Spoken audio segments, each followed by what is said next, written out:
I would love for it to be after I'm dead. Let's push the button marked idiot and see what comes out.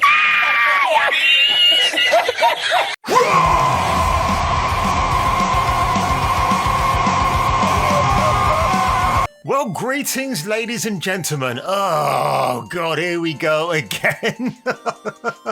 It's just like the wave after wave of bad news from Hollywood.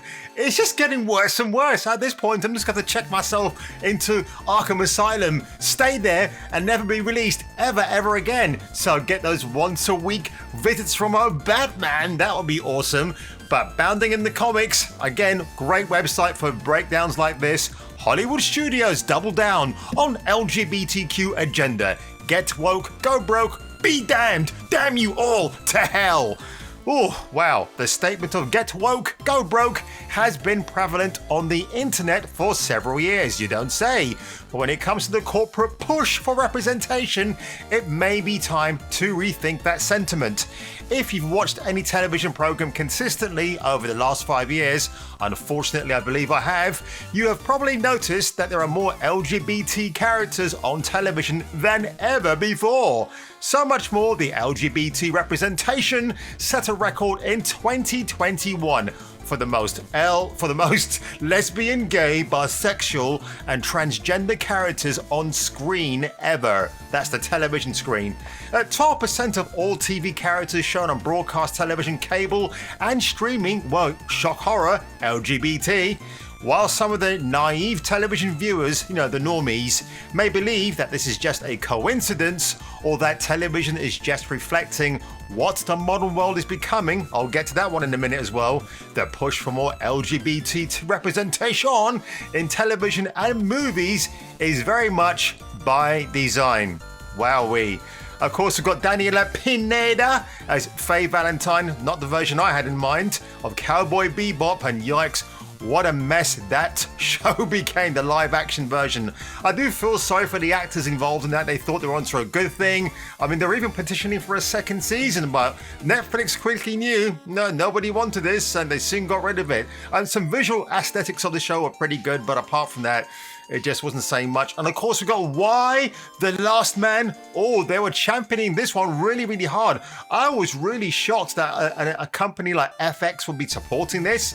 And thankfully, nobody else did, because it kind of really separated itself from the acclaimed graphic novels and just decided to do its own thing. Like literally taking the title for what it is and twisting the narrative on its head. Are you shocked by this point? Of course you shouldn't be. And who is responsible for this push, you may add? Well, of course, it's GLAAD, isn't it? GLAAD all over. The Gay and Lesbian Alliance Against Defamation organization makes it clear their goal is to shape the narrative and provoke dialogue that leads to cultural change.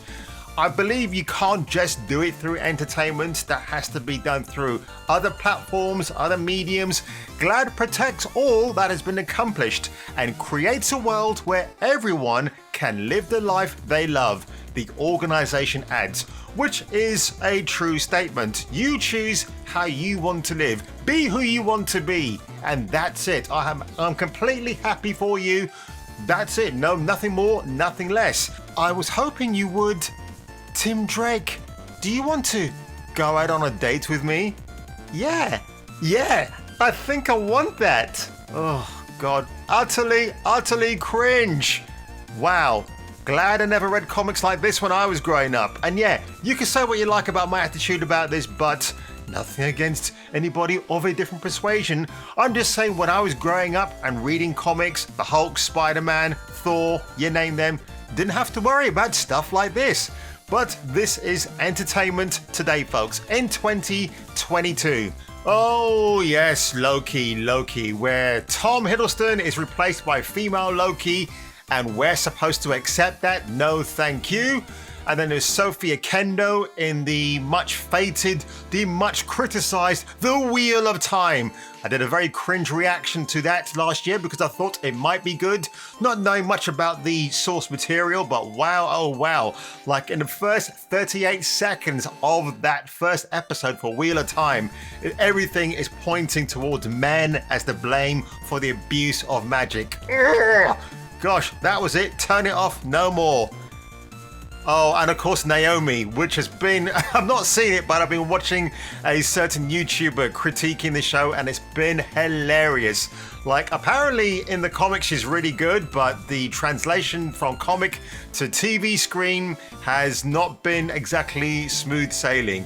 GLAAD has overseen a near 5% increase in LGBT characters in television in just the last 3 years, and they aren't happy with those numbers. How dare they? So the question to be asked is, what will television look like in 5 years when their numbers are 20%, or in 10 years when they hit 50%? Well, the way I see it, I probably won't be watching entertainment in the next 10 years if it continues on this really weird progressive road of activism, SJWism. I don't really care. As long as Hollywood has the keys to the creation and distribution of all things cinematic, they will continue to dictate to the consumer what it is they will consume. They're here, they're queer, so get used to it. Well, they can dictate to us what they want us to consume. We can just regurgitate it and go to somewhere like CEX, buy X-rented physical media. That can be video games, that can be films, TV, whatever you want, just like the Status Quo song, and enjoy those. Generate those. You know, that's the one thing I think is really going to happen as well. Like, the more they push this stupid agenda in entertainment, the more people will be driven away and go somewhere else to find their own entertainment. And it'll probably go, you know, you'll probably end up going to long lost franchises you forgot about. Like for me, I want to rewatch the entire series of the X-Files. Still getting through Babylon 5 at the moment, which has been excellent. I don't even care about the reboot next year. I hope that never happens. But if you think that's it, let's just go over some previous bad takes from Hollywood that are still yet to come out this year. So, you remember the Lord of the Rings? The Rings of Power. So this is a website called The Conversation, and it's basically one of these articles where I don't know if it's a scholar or the J.R.R. Tolkien, but they're talking about debunking the backlash against the non-white actors in Amazon's new adoption. And here it's reinventing Tolkien for the 21st century. As adaptation theory scholar Linda Hutchin has shown, adaptations offer the pleasure of repetition with variation, which basically means, yeah, let's recycle the same thing again and again, but let's put a brand new spin on it, especially for 2022. That's really good. A guy like you actually gets to sleep. They mention here about David Oyelowo playing Black Prometheus in Chains in Shakespeare, but don't forget Othello, an African black general created by a white dude called William Shakespeare, has been blackfaced by esteemed actors such as Anthony Hopkins back in 1981. Are you going to tell Hannibal Lecter he was out of line for portraying a black character? Of course not. And obviously esteemed actors like Larry Fishburne have also portrayed Othello on the stage. So it's open to anybody. And you know, nobody ever talks about Othello and the blackfacing of that character when he's played by the wrong person. And of course, we do remember God of War Ragnarok. Did you forget that was coming out this year? The backlash back in 2021, where Matt Sophos defends Angrboda for another actress because the original Angrboda is white and she's got red hair. Oh, shock horror, she's got red hair. We can't have her in a video game. And she's also the first wife of Loki and bared his children.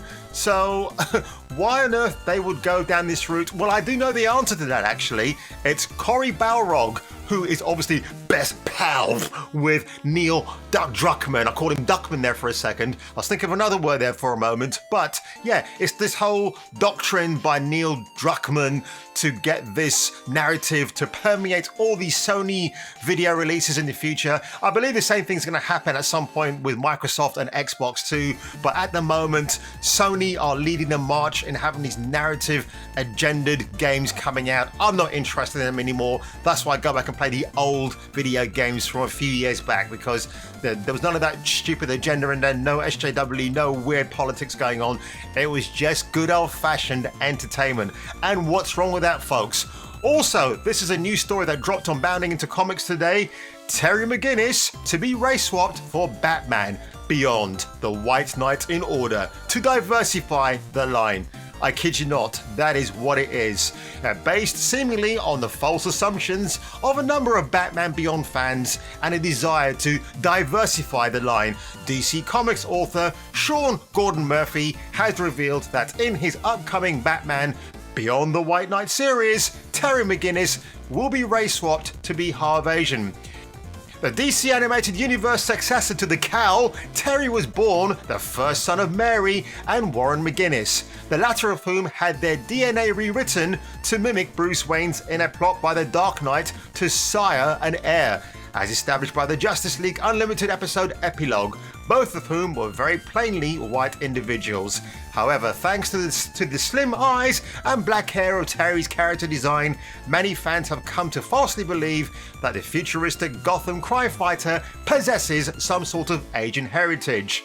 Yet, despite this interpretation of Terry's ethnicity being nothing more than a widely assumed headcanon, Murphy's version of the young crime fighter will take inspiration from the misconception about the hero, establishing him as having some level of Asian background, where he debuts in his 5th entry of the White Knight series.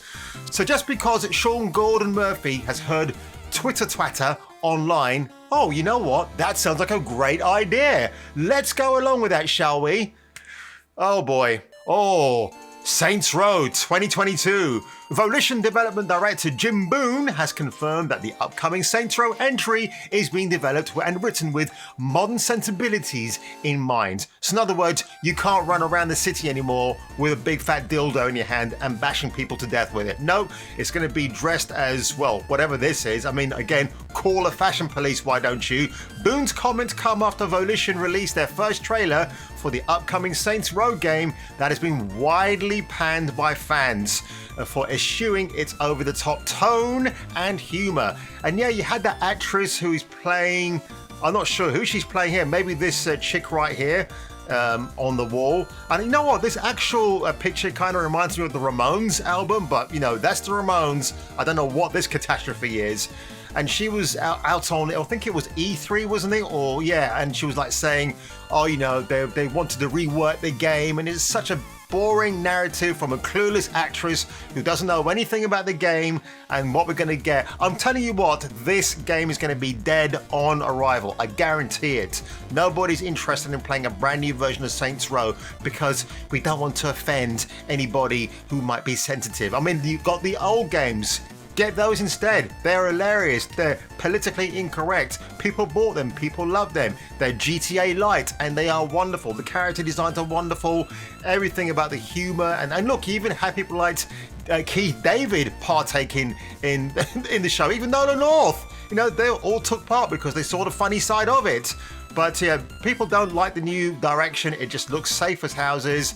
And now I'm going to leave this video with this quick interview between Idris Elba and Jonathan Ross. And listen to what's been said here, because I thought this was pretty funny. I'll make you rap again. Hey, this is the really exciting thing for me, because you know I love my comic book movies, and Idris is about to star in the Marvel movie based on the hit comic which has been around since the 60s, Thor, the mighty Thor. 1962. Now, who are you playing Thor? I play Heimdall, who is a Nordic god. Yeah, now, correct me, but if I remember my Norse mythology correctly, there weren't a lot of the brothers in... up there in Odin's... No, not a lot. Well, this is Norse by way of Hackney, Canning Town. By way of Hackney and downtown LA. And so... Good for Jonathan Ross for saying that, actually. And it's not like he was being mean, but he was actually being factually correct. Yeah, you know, there weren't many brothers around in Norse mythology, so why are you playing him? And I think, honestly, Idris Elba was caught off guard by that question, which is why he said, well, we're kind of interpreting him through Hackney, which is where he comes from, and Los Angeles. But it's true. I mean, look, when people saw Thor and we saw Idris as Heimdall, nobody batted an eyelid. It was fine. But you wonder why it was done in the first place. Like, it's so odd. And I love Idris Elba anyway. I think he's a terrific actor. But I'm glad Jonathan Ross asked that question. It was a fair question to ask. And I'm pretty sure in another interview that he kind of asked the question again and badgered Idris some more about it. But, you know, when you think about it, Heimdall in the films, he's not that much of a great character or a big enough character. In the comic books from 1962, he's way larger than life. He gets into all sorts of scrapes between Odin and Thor and Loki, and it's pretty hilarious. He's all jacked up in that. So that's all I wanted to bring to the table today, guys. Just more nonsense from Hollywood. They're never going to quit. You're going to get people like Jeff Bezos who will continue to shit down our throats because he thinks we all want this new version of Lord of the Rings. It's not going to happen. You know what? Even if Lord of the Rings was going to be made on a far less expensive budget with not real special effects, practical effects, and treating the source material with due care and attention, people might get a little bit excited. But honestly, I prefer the Shadow of Mordor games that we had a few years ago. I love those. We'll probably never see the likes of them again either, and it's just a real shame indeed. So what did you think of this video, folks? And what do you think of this take about Terry McGinnis? Are you even looking forward to God of War Ragnarok? I'm not. I'm just staying clear of Sony's games and what they're bringing out because honestly, it's not really floating my boat. And then, of course, Saints Row, nobody cares about that either. You know what, like I said before, folks, and I'm going to say it again, just go back to old school entertainment. Go back from the early noughts when the things in the world were still great, the 90s, the 80s, the 70s.